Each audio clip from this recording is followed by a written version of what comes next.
আমরা খুব খুশি, আমরা হুমায়ুন কবিরকে ভোট দিতে চাই। হুমায়ুন কবির উনি নাকি 1000 কোটি টাকার বিনিময়ে বিক্রি হয়ে গেছে। একদম হাস্যকর প্রশ্ন। বিজেপির যদি ইচ্ছাই থাকে, মমতা ব্যানার্জি আর টিএমসি তো একই, যে বিজেপি একই তো জিনিস। বিজেপি 1000 কোটি টাকা দিয়ে হুমায়ুন কবিরের এমন কি পার আছে যে তাকে কি ব্যানার্জির এমএলএরা বিজেপিতে যায়, বিজেপির এমএলএরা মমতায় আসে? এমএলএ দরকার তো হুমায়ুন কবিরের মতো সাধারণ মানুষকে না দিয়ে ওই টিএমসির 100 এমএলএ কে কিনে নিতেই তো পারতো।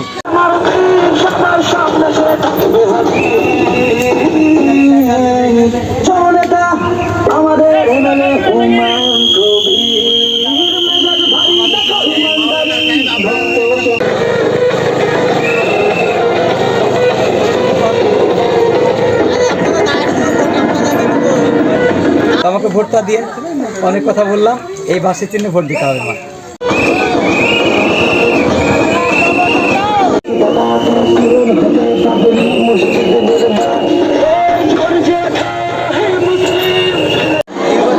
মেলা লোককে দেখলেন আর আমি মূল বিষয় বলবো, মানে মেলা চলকেই দেখলেন। এই আপনাদের যা এই এলাকার অবস্থা, তাতে আপনারা থাকেন কি করে এটাই আমি বুঝতে পারছি।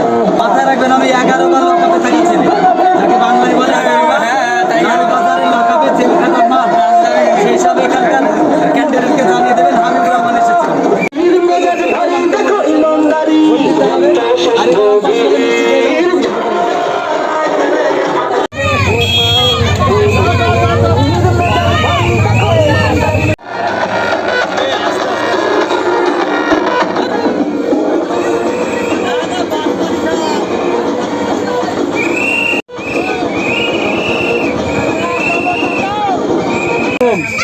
এতদিন তো আপনারা সিপিএম, কংগ্রেস, টিএমসি, বিজেপি সব করে এসেছেন, দেখেছেন।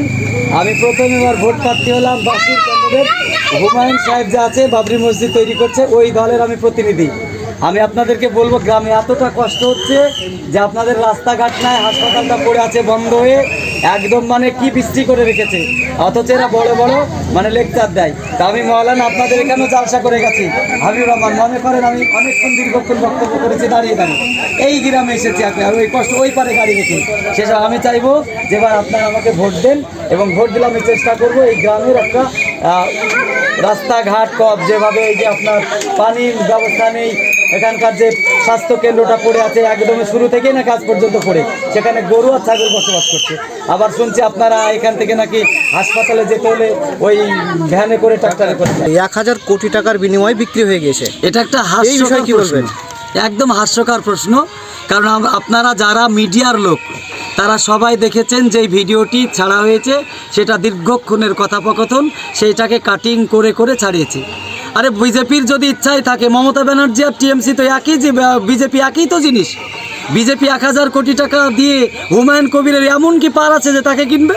মমতা ব্যানার্জির এমএলএরা বিজেপিতে যায়, বিজেপির এমএলএরা মমতায় আসে। সেই হিসাবে যদি তাদের অতই মানে এমএলএ দরকার, তো হুমায়ুন কবিরের মতো সাধারণ মানুষকে না দিয়ে ওই টিএমসির 100 এমএলএকে কিনে নিতেই তো পারতো। সেই হিসাবে সাধারণ মানুষ জেনে গেছে, আমি ঘুরেছি ফিরেছি দেখেছি, মানুষ দেখে গেছে এটা টিএমসির চক্রান্ত। সেদিনই একটাই আপনার এতে থেকে তাদের ওই ফেসবুক অ্যাকাউন্ট থেকে ছাড়া হয়েছে একটাই ভিডিও, ওরা কাটিং করে ছাড়িয়েছে। এটা নিন্দাবাদ জানিয়েছে, এবং আমার প্রিয় নেতা হুমায়ুন কবির সে আজকে হাইকোর্ট করেছে, কদিন বাদ দিয়ে চিলিন কিট দেবে এবং যোগ্য জবাব দেওয়ার জন্য আমরা তৈরি আছি। পাস না করি, তবে আমি যদি ফেল করে যাই, তাহলে আমি আল্লাহকে গিয়ে বলবো যে মসজিদের সমস্যা সিপিএম করেছে, টিএমসি করেছে, বিজেপি করছে, কংগ্রেস করেছে, বাবরি মসজিদ ভেঙেছে, ওরা রাজনৈতিক অঙ্গনে আইন করে সংসদ ভবনে আইন পাস করেছে। সে হিসেবে আমার জেলার মসজিদের কথা বলার সাথে সাথে এই গ্রামে, যেই গ্রামে এসেছি, এই গ্রামের স্বাস্থ্য নাই, শিক্ষা নেই, রাস্তা নেই, সর্বপ্রথম সেই কথাগুলো বলবো। আর পাস করলে আমি এই প্রথমে এই গ্রামেই আসবো। মমতা ব্যানার্জির টাকা চোর, এর মন্ত্রীরা টাকা কোটি কোটি টাকা চুরি করেছে। ওই টাকা দিয়ে যদি এই গ্রাম থেকে একটা উড়াল করে ওই ঘোষপাড়ায় যদি একটা ব্রিজ তৈরি করে দেওয়া যায়, অসম্ভব নয়, সম্ভব ব্যাপার। কোটি কোটি টাকা চুরি না করে, পার্থর ঘরে কোটি কোটি টাকা চুরি না পেয়ে, এই যে ববি হাকিম অর্ধেক হিন্দু আর অর্ধেক মুসলিম, ওই চোরের ঘরে যদি টাকা না পেয়ে এইখানে যদি একটা ব্রিজ হতো, তো এই এরিয়ার মানুষ শান্তি পেত। আজ তারা টাকা চোরগুলো টাকা চুরি করে খেয়ে, মানুষের ট্যাক্সের টাকাগুলো চুরি করে খেয়ে আজকে এই মানুষের ব্রিজ করেনি।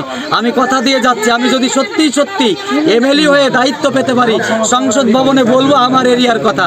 এই নিরীহ মানুষগুলো যাদের পানি কেসের নামে হাজার হাজার মানুষকে জেলে দিয়েছে, তার কথা তুলবো। তুলবো এবং কথা দিয়ে যাচ্ছে এখানে যেভাবে হবে তাদের চলাফেরার ব্যবস্থাটা আমি করবো, চলাফেরা রাস্তাঘাটের ব্যবস্থাটা খুব তীক্ষ্ণ দৃষ্টিকে দেখবো ইনশাল্লাহ।